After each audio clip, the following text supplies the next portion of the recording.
आसपास के जितने भी ग्रामीण क्षेत्र थे, हाल तो पूरा देश ही कही है कि उस समय एक ही पार्टी शासन करती थी और एक ही पार्टी का व्याप था पूरे देश के अंदर, वो है कांग्रेस पार्टी।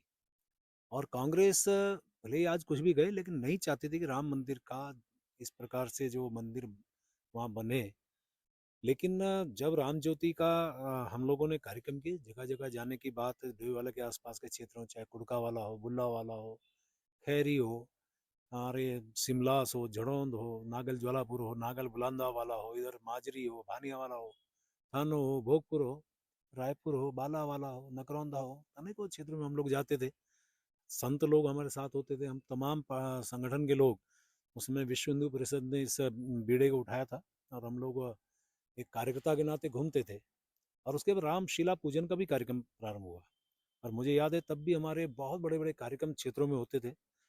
और मुझे हालांकि अपने मुंह से नहीं बोलना चाहिए, लेकिन उस समय मेरा जो उद्बोधन होता था या मेरा जो भाषण होता था बहुत जोशीला माना जाता था। तो लोग मेरे को कहते थे भी प्रेम अग्रवाल को बुलाइए, उनके भाषण को हमें सुनना है, और वो बहुत अच्छा बोलते हैं या जो भी।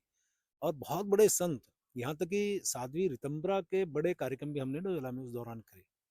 और एक माहौल बना, एक स्वतः स्फूर्त लोगों की भावना जुड़ी कि भगवान श्री राम का मंदिर बनना चाहिए। तो मुझे याद है कि इन्हीं तमाम क्षेत्रों में हमारा फिर लोगों में उत्साह हुआ, लोगों में एक जागृति आई। और कार्यक्रम करते करते स्थिति ये बनी कि जो उस समय मुलायम सिंह यादव की सरकार उत्तर प्रदेश उस समय हुआ करता था थी, तो हम लोगों पे निगाहें रखी जाने लगी। जगह जगह हमारे बारे में जो है एक स्पेशल लोगों को लगाया गया, हम लोगों की एक्टिविटी पे नज़र रखी जाने लगी। तो मुझे एक किस्सा याद आता है कि एक बार जब हम ये सब कार्यक्रम कर रहे थे, तो बड़े कार्यक्रम हमारे होते थे हजारों हजारों की संख्या में। और युवा विशेष होता था, महिलाएं विशेष होती थी। तो एक बार मैं अपनी दुकान पे बैठा था, और दुकान पे बैठने के बाद एक पुलिस कर्मी आया, मुझे कहने लगा कि साहब, आपको जो है एसओ साहब ने बुलाया है। डोवेला में जो आज थाना है उसी जगह पे थाना था। तो मैंने कहा ठीक है, मैंने दुकान बढ़ाई और मैं गया। हमने कहा चलो पुलिस थाना देश बुला रहे हैं, कोई विशेष विषय होगा। जब मैं वहाँ गया तो उन्होंने मुझे बहुत अच्छे ढंग से चाय पिलाई, बड़े अच्छे ढंग से उन्होंने बातचीत की। और बातचीत करते करते आगामी मेरे से कार्यक्रम पूछने के बाद और थोड़ी देर में उनका टोन बदला, और उन्होंने उसी समय कहा मिस्टर प्रेम, बहुत हो गया। वो जो भाषा उसकी बदली थानाध्यक्ष की, तो मैं समझ गया था कि कुछ अब होने वाला है। और बाद में उन्होंने कहा mister Prem, you are under arrest. मैंने कहा ओके, नो प्रॉब्लम। फिर उन्होंने कहा कि अब आप ज़्यादा मत बनिए, ये सो, मतलब जो पुलिस की भाषा आज इस प्रकार से उस टाइम इस्तेमाल की गई, वो बहुत ज़्यादा बताने की आवश्यकता नहीं है। फिर मैं थोड़ी देर बैठा रहा, तो बाद में मैंने कहा तुम आ गए अपनी औकात पे, अब तुम अपनी असलियत पे आ गए हो।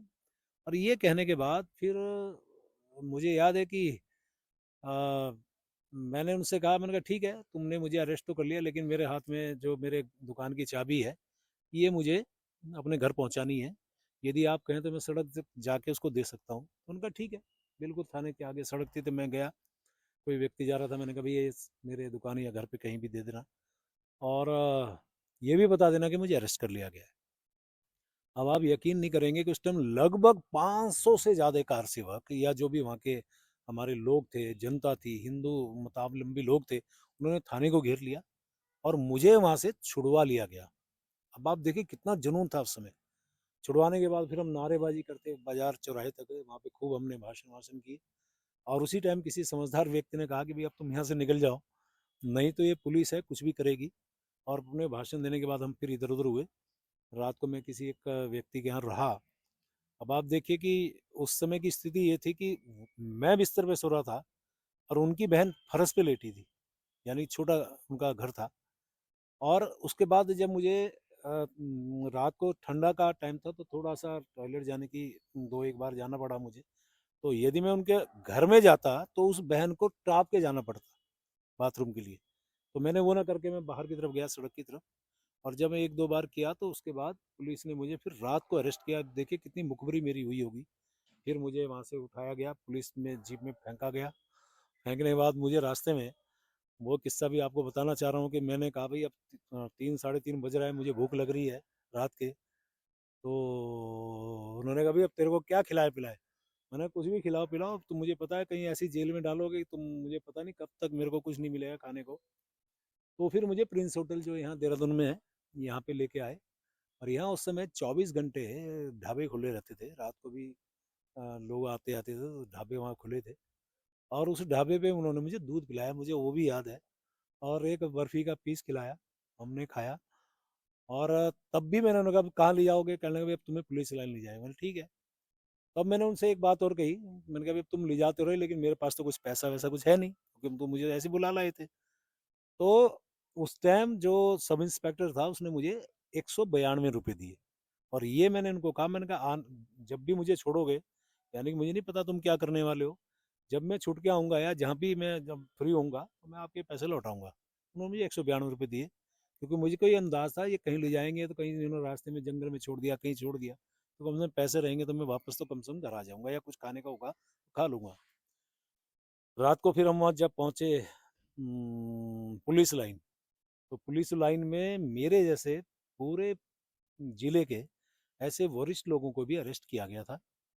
और फिर हम लोगों ने वही अपने हाल चाल एक दूसरे को शेयर किए।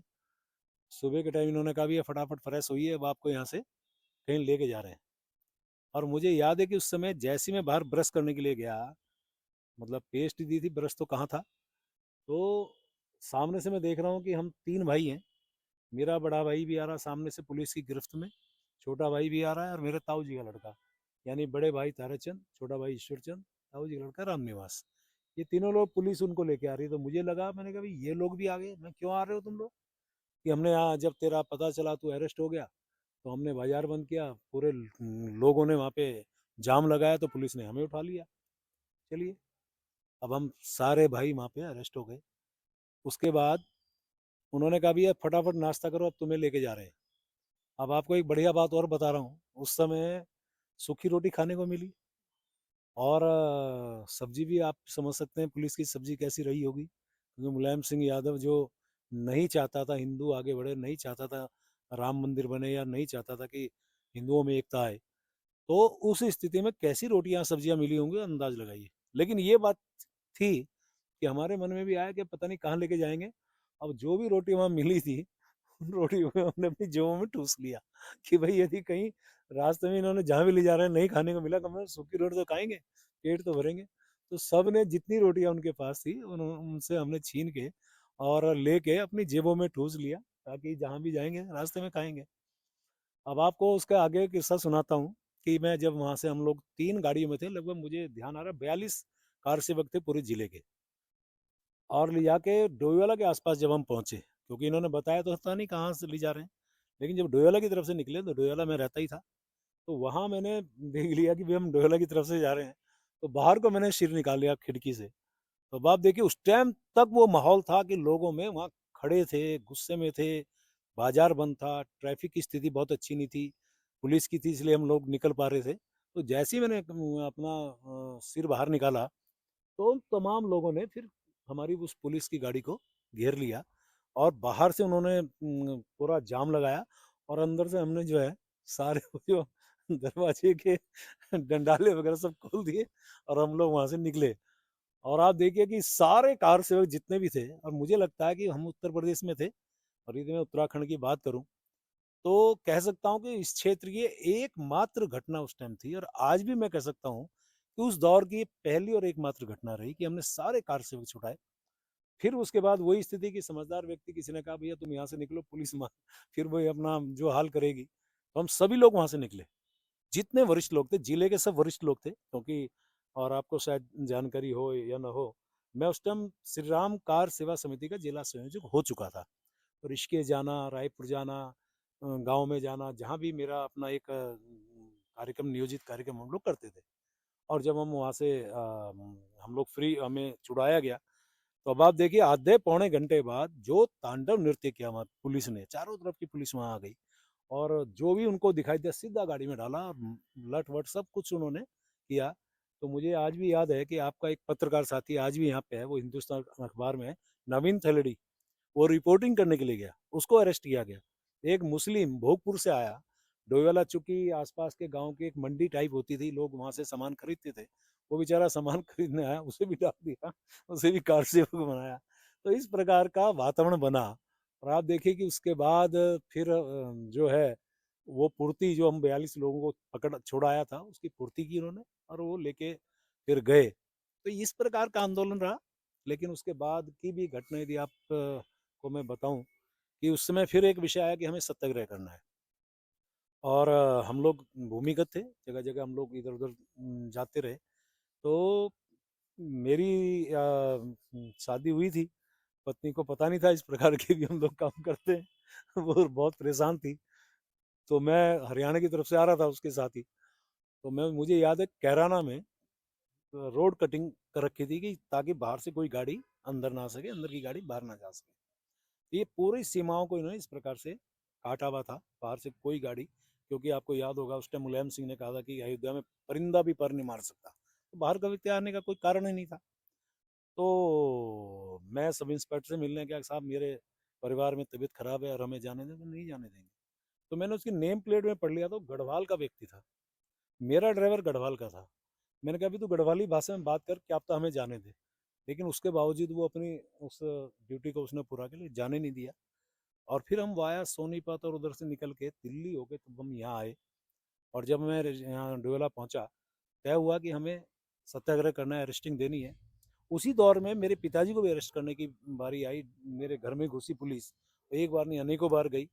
और माँ मेरी घरेलू एकदम, उस माँ को भी उन्होंने धक्का दिया, दुकान को मतलब जो है, जो जो उन्होंने जो भी कर सकते थे सब तरह की उन्होंने प्रताड़ना दी। मेरी माँ तो बल्कि एक बार तो बड़ी हिम्मत की उसने, जब पुलिस रात को आती थी तो बोलती, बताओ भाई तुम किस लिए आए, तुम्हारे पे कौन सा कागज है जस्ट तुम आए। उसे वारंट, सर्च वारंट बोलना नहीं आता था, उन्हें वो कागज दिखाओ। तो इस प्रकार का वातावरण बना। फिर मैं सत्याग्रह करने लगा। तो हमें जब अरेस्ट करने की बात आई तो मैं थाने में जब पहुंचा, भीड़ थी मेरे साथ, बहुत बड़ा हुजूम था। और उस समय जब मुझे अरेस्टिंग, मेरे साथ एक लड़का था ललित भाली, वो और हम लोग अरेस्ट हुए। तय था कि हम दो ही लोग अरेस्ट होंगे, सभी लोगों को अरेस्ट नहीं होना है। तो उस समय जो एसओ थे उस समय, मैंने कहा भैया तुम लोगों को मुझे लगता है भगवान राम से लगाव नहीं है। और उस टाइम हम नारा लगाया करते थे कि राम लला हम आएंगे, मंदिर वहीं बनाएंगे। और उस समय एक नारा और लगाया करते थे कि बच्चा बच्चा राम का, जन्मभूमि का काम का। तो मेरी छोटी बिटिया थी, तो वो उस टाइम आई थी अपनी मम्मी के साथ मेरे से मिलने के लिए। तो उस बच्चे को मैंने, बच्चे नारा लगा बेटा, निधि उसका नाम था, मैंने निधि नारा लगा। तो उसने तुतलाते हुए बोला, बच्चा बच्चा लाम था, जन्मभूमि ते ताम था। तब मैंने उस टाइम एसओ को उसी थाने के अंदर कहा था, पुलिस की भीड़ के बीच में, कि बच्चा बच्चा राम का, जन्मभूमि के काम का। और मैंने कहा तुम कहीं ना कहीं मुझे लगता है राम के नहीं हो, हराम के हो। इस तरह का मतलब हम लोग में भी एक उत्साह था। अब आप देखिए उसके बाद फिर हम जेल ले जाया गया, टिहरी जेल में रहे हम। सारे लोग वहाँ पे अरेस्ट होके गए। अभी मेरे साथ एक साथी यहाँ बैठे थे, वो कह रहा साहब मैं अभी 15 दिन जेल में था आपके साथ। तो कुछ जब मिलते हैं तो इस प्रकार की बातें होती है। और उसमें सबसे लास्ट में मेरी जमानत हुई। उसके बाद एक और की जमानत जब होने लगी, ललित बाली जिसकी मैं आपको जिक्र कर रहा था, उसकी जमानत नहीं हुई। तो 250-300 लोग थे उस टिहरी जेल में। धीरे धीरे कम होते रहे, जमानतें होते रहे, लोग बाहर जाते रहे। लास्ट में 50 रह गए, 40 रह गए, 20 रह गए, 10 रह गए, 2 रह गए। मेरी जमानत हो गई, ललित वालिद की नहीं हुई। तो रोने लगा, भैया मुझे छोड़ के मत जाना। पुलिस और आई वहाँ पे, क्योंकि पूरी व्यवस्था पुलिस की चारों तरफ, चाहे हम 2 भी कैदी थे, लेकिन उनके लिए तो पुलिस पूरी फोर्स लगाई हुई थी। पुलिस का जेलर आया कि साहब अब आपकी जमानत है, अब आप जाइए। मैंने भाई मैं तो नहीं जाऊँगा। कि नहीं नहीं आपको निकलना पड़ेगा। नहीं नहीं, मैंने कहा मैं तो नहीं जाऊँगा। तो उसके बाद फिर एसडीएम आया हमारे पास कि आपको जाना इसलिए पड़ेगा क्योंकि 2 लोग आप हैं। अब बताइए कितनी व्यवस्था पुलिस की हमें करनी पड़ रही है, इसलिए हम आपको यहाँ रखेंगे नहीं। तो मैंने कहा भाई मेरी भले ही जमानत के लिए मैं जाना नहीं चाह रहा हूँ, जब तक इसकी जमानत है मैं नहीं जाऊँगा। तो एसडीएम के पता नहीं दिमाग में क्या, अच्छा ऐसा करते हैं, चलो हम दोनों चलते हैं बाहर, हम आपको ले चलते हैं। हमें बाहर ले गया, घुमाया। 19 दिन बाद जब निकले तो एक आंखों की चौंध जिसे कहते हैं, कि एक बाहर देखा तो वातावरण थोड़ा अच्छा लगा। वो जब लेके गए, और मैं और वो ललित बाली आपस में बात कर रहे हैं कि बेटा आज होगी हमारी दोनों की पिटाई, क्योंकि एसडीएम आगे आगे, हम दो बीच में, पीछे हमारी फोर्स चल रही है। फिर वो अपने घर लेके गए। रात को उन्होंने फिर चाय वाय पिलाई, खाना खिलाया। तब भी हमारे मन में आशंका थी कि आज हमारी पिटाई बढ़िया वाली होनी है, क्योंकि मेरे को थोड़ा जानते थे कि ये थोड़ा दूसरे किस्म का व्यक्ति है, क्रांतिकारी है। तो वो मन में भाव, मेरे भी आशंका थी। तो लेकिन जब वो खाना खिलाने लगे एसडीएम, और कहा कि आज रात को यहीं रुकोगे, तो बाद में जब मैंने कहा साहब आप यहाँ क्यों रोक रहे हो, तो उन्होंने कहा आप चिंता मत करो, मैं भी भगवान राम का हूँ। तो ये सुन के हमें थोड़ा तसल्ली हुई, और ये शब्द भी बोला कि मैं अयोध्या के पास का हूँ, लेकिन हमारी मजबूरी है कि हम ड्यूटी कर रहे हैं। और मुझे जहाँ तक ध्यान है पांडे थे वो शायद बाई कास्ट, और आप चिंता मत करिए, आप सुरक्षित हैं यहाँ पे। फिर अगले दिन उसकी भी जमानत हुई। फिर हम दोनों लोग ट्रक से बैठ के डोईवाला आए। और उससे बढ़िया बात क्या कि जब हम डोईवाला उतरते हैं तो सामने जो महिला मिली, वो नसीमा आज दुनिया में नहीं है, मुस्लिम महिला, पति का नाम मतलूब, वो मेरा स्वागत कर रही है और बोल रही है, आ गया प्रेम। तो ये भाव था। और आज देखिए हमारा हमारा सौभाग्य है कि भगवान श्री राम का वो भव्य मंदिर बन रहा है, दिव्य मंदिर बन रहा है। सारी दुनिया में उत्साह है। माननीय मोदी जी का मैं धन्यवाद कर रहा हूँ, सुप्रीम कोर्ट का धन्यवाद कर रहा हूँ, योगी साहब का धन्यवाद कर रहा हूँ, तमाम जितने भी लोग इसमें शहीद हुए उनको नमन कर रहा हूँ। कोठारी बंधु हों या जितने हमारे गुप्ता बंधु हों, जो जो उसमें शहीद हुए उसको उनको प्रणाम कर रहा हूँ। लेकिन खुशी का मौका आज हमारे सामने है। उस समय कल्पना नहीं की थी कि यही आंखें भगवान श्री राम का मंदिर बनते हुए देखेगी। और आज भगवान श्री राम का मंदिर भी बन रहा है, भव्य मंदिर बन रहा है, और साथ में प्राण प्रतिष्ठा हो रही है। तो वैसे तो हम अनेकों बार गए हैं, लेकिन जो रूप अब वहाँ अयोध्या का बना है, तो जब अब भगवान राम का बुलावा आएगा तो हम जाएंगे। और सबको बधाई दे रहा हूँ और सबको प्रणाम कर रहा हूँ। जय श्री राम। सर बहुत-बहुत धन्यवाद और आपसे बहुत कुछ चीज़ें सीखने के लिए मिली। आपका जो ये स्ट्रगल देखा, जो आपने फेस किया है, लेकिन आपने फिर भी जो है मैं जनता को बताना चाहती हूँ कि देखिए आपके अंदर अगर हुनर हो, अगर आपको कुछ करना है, तो आपको बहुत सारी मुसीबतों का सामना करना पड़ता है और वैसी जैसे सर की स्टोरी सुनी है, तो मैं बहुत ही ज़्यादा सर मतलब आपसे ये चीज़ें एग्री करती हूँ और मुझे बहुत खुशी हुई कि सर ने जो है बहुत कठिन परीक्षा जो दी है अपनी लाइफ में, लेकिन फिर भी आज वो इतने सक्सेस हैं इसी चीज़ की वजह से क्योंकि उन्होंने संघर्ष करते रहे और रुके नहीं कहीं पे। अच्छा सर मैं आपसे ये पूछना चाहती हूँ कि अब कुछ टाइम बाद लोकसभा चुनाव आ रहे हैं, तो इसमें आप क्या बोलना चाहते हैं? कैसी तैयारियाँ चल रही हैं लोकसभा चुनाव को लेकर? देखिए मैं आपको बताऊं कि आज पूरे देश के अंदर जो वातावरण है वो भारतीय जनता पार्टी के पक्ष में है। और माननीय मोदी जी जिस प्रकार से उन्होंने 10 साल काम किया, देश और देशवासियों के लिए काम किया, मैं एक ही बात कह सकता हूं कि इस समय कोई विकल्प मोदी जी का नहीं है, कोई विकल्प भारतीय जनता पार्टी का नहीं है। हम लोग उत्तराखंड की यदि हम बात करें तो 2014 में हमारे यहाँ जो 5 सीटें, पांचों सीटें हमारी भारतीय जनता पार्टी की झोली में गई। और 2019 में जब चुनाव हुआ तब भी पांचों सीटें और बड़े मार्जिन से भारतीय जनता पार्टी की झोली में गई।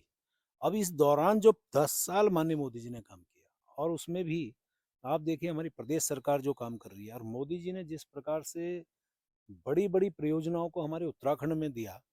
और यदि व्यक्तिगत तौर पे कहूँ तो चाहे जनधन खाते की बात करें, सौभाग्य योजना से आप लाइट की बात करें, जल जीवन मिशन से आप पानी की बात करें, शौचालय की बात करें, और आयुष्मान से किसी भी व्यक्ति के इलाज की बात करें, या फिर आपको जो है गैस सिलेंडर की बात करें, प्रधानमंत्री आवास योजना की बात करें, यानी एक आदमी को जो आवश्यकता होती है, फिर राशन की बात करें, जो एक आदमी को आवश्यकता होती है वो सारी चीज़ें माननीय मोदी जी ने गरीब आदमी के लिए दी है, आम आदमी के लिए दी है। तो वो सारे लोगों की भावनाएं आज फिर से भारतीय जनता पार्टी और माननीय मोदी जी के प्रति है। तो ऐसे में मैं कह सकता हूँ, और फिर हमारे यहाँ जो कार्यकर्ता है वो पूरी तरह से सक्रिय है, लगातार क्षेत्र में है, जनता के बीच में है। हमारे यहाँ मैं आज ही माननीय मुख्यमंत्री जी और माननीय निशंक जी के साथ बैठा था। मैं एक बात मैंने कही कि हमारा कार्यकर्ता तो 365 गुणा 24 घंटे काम करता है। और पार्टियों में अभी कार्यक्रम शुरू नहीं हुए, हम बहुत आगे बढ़ चुके हैं, लगातार हम लोग कार्यक्रम कर रहे हैं। तो मैं कह सकता हूँ ये पांचों सीटें भी बड़े मार्जिन से जीतेंगे।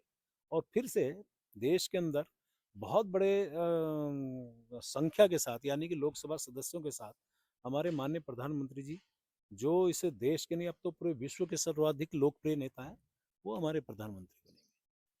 बहुत-बहुत शुभकामनाएँ सर आपको लोकसभा चुनाव के लिए भी। अच्छा सर मेरा आखिरी क्वेश्चन है आपसे जैसे आप देख रहे हो स्मार्ट सिटी जो है तैयारी देहरादून में बहुत सारी चीज़ें हो रही हैं और लोगों को प्रॉब्लम भी हो रही है क्योंकि कुछ टाइम से हम भी देख रहे थे ट्रैफिक को लेकर के बहुत सारी खुदाई हो रही है, बहुत सारी चीज़ें जैसे आपने बीच में देखा पेंटिंग्स वगैरह बहुत सारी चीज़ें बन रही थी।